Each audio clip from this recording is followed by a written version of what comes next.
Ассалаумағалейкум жекпе-жек сүйер қауым, сіздермен бірге Азамат. Және де бүгін біз өткен апта болған барлық қызықты ақпаратпен бөлісетін боламыз. Себебі өткен апта қызыққа толы болған еді. Шавкат Рахмоновтың жекпе-жегі, Әлібек Идристің болашағы, Алаш Прайд 89 бен UFC 293 турнирлері және тағы басқа ақпараттар. Ал осы видео басылмас бұрын міндетті түрде видеоға лайк басып, арнаға тіркеліп кетуді ұмытпаңыздар. Сонымен қатар біздің Азамат MMA телеграм арнамызға тіркеліп кетіңіздер. Осы арнада сіз UFC-ді тікелей эфирде тегін, яғни бесплатно қарасаңыздар болады. Және де ММА мен бокс туралы барлық актуалды ақпарат осы арнамызға салынып отырады. Сондықтан сіздерді біздің телеграм арнамызда күтетін боламыз.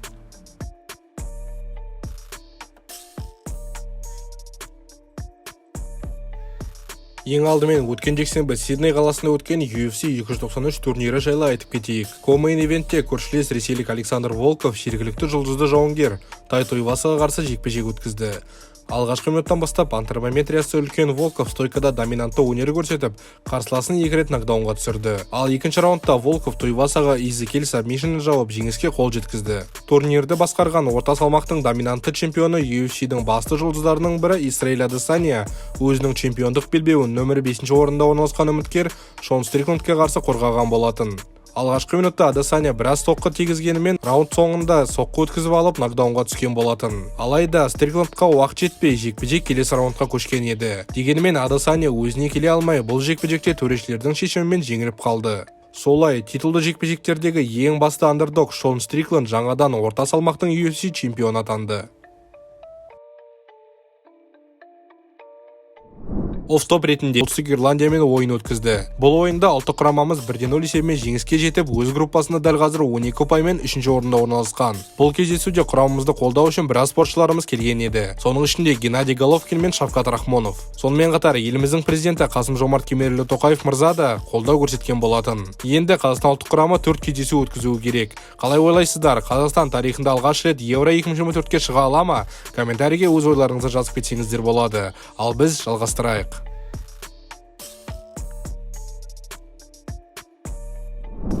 Футболдан алысқа кетпейік. Қуат Найман-Хамитов жақын уақытта Александр Шлеменкоға қарсы жекпе-жек өткізуге дайын. Өзінің спорттық мансапы туралы сұхбатында былай деген: әлі 7-8 жылға жоспарым бар, 40 жасқа дейін. Менде бокспен байланысты үлкен ұсыныс бар. Қанат Ислам маған өзінің жекпе-жек кешінде жұдырықтасуды ұсынған. Қазір денсаулығымда мәселе жоқ, сондықтан жылына 2-3 жекпе-жек өткізуге дайынмын деген болатын. Қуат Хамитов поп ММА-да аты шулы Мариф Пираевке қарсы жекпе-жек өткізуі керек еді. Сондықтан жақын уақытта Найманның октагонға қайта оралуын күтеміз. Шавкат Рахмоновтың жекпе-жегінің уақыты анықталды. Қарсыласы бар, жақында белгілі болады деп айтылған еді. Қалай ойлайсыздар, батырымыз кімге қарсы жекпе-жек өткізуі мүмкін? Біздің ойымызша Шавкат жаңадан UFC-ге қосылған жұлдызды жауынгер Майкл Пейджбен жекпе-жек өткізбейді. Себебі қарсыласы USADA допинг бақылау тесттерін өтуі тиіс. Ал бұл процедура кем дегенде 6 ай уақытты алады.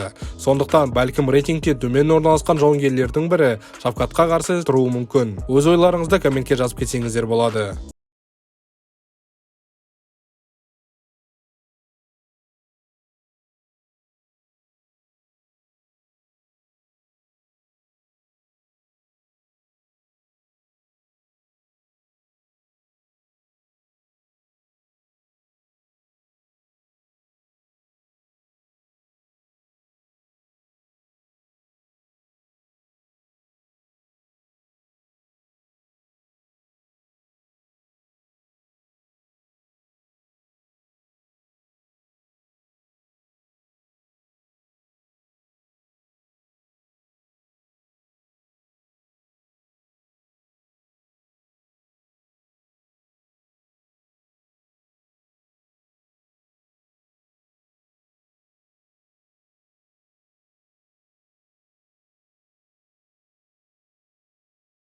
Дос Олжабай UFC-дің бұрынғы жауынгері бразилиялық Дилиана Лопесті төрешілердің бір ауыз шешімімен жеңген болатын. Рүстем Құдайбергенов ресейлік Низамудин Рамазановты екінші раундта нокаутпен жеңіп, жеңіл салмақта Алаш Прайд чемпионы атанды.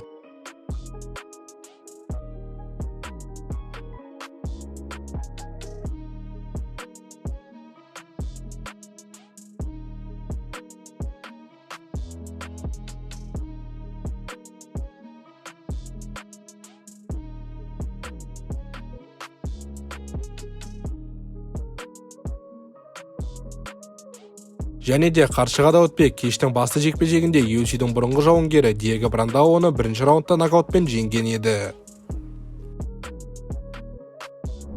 Әліби Идрис, Орал FC, әлі қанша күтуім керек? Жай ғана маған белбеу үшін жекпе-жек беріңдер, сонда ешкім зардап шекпейді деген болатын. Дәл қазір Әлібидің болашағы түсініксіз. Елімізде аралас жекпе-жекке шектеулер қойылғасын, отанымызда өнер көрсететін жігіттер әлі күнге дейін жекпе-жектер өткізе алмай жатыр. Әлібидің болашағы жайлы командаласа бұрынғы UFC жауынгері Жалғас Жұмағұлов былай деген: Әліби UFC-де өнер көрсетуге дайын болуы да мүмкін, бірақ меніңше ол бірінші ақш еліне барып, сол жердің атмосферасын өзін сезінсін. Бірнеше жекпе-жек өткізіп, кейін алға бассын деді. Келесі аптаның соңында кезекті UFC Fight Night өтеді. Бұл картта Шавкат Рахмонов Келвин Гасtelumмен жекпе-жек өткізуі керек еді. Алайда қарсыластың жарақатына байланысты бұл жекпе-жек болмай қалды. Олардың орнына Шавкатпен жекпе-жек өткізуге дайын Кевин Холланд пен Джек Делла Мадалена шығады. Ал турнирді Алекса Грасса мен Валентина Шевченко арасындағы чемпиондық жекпе-жек басқарады. Айтып кететін жайт, біраз уақыт бұрын бұл екі спортшы қыздар жекпе-жек өткізіп, Алекса Грасса қылғындыру әдісімен жеңіске жетті. Сондықтан бұл реванш өте қызықты болуы тиіс.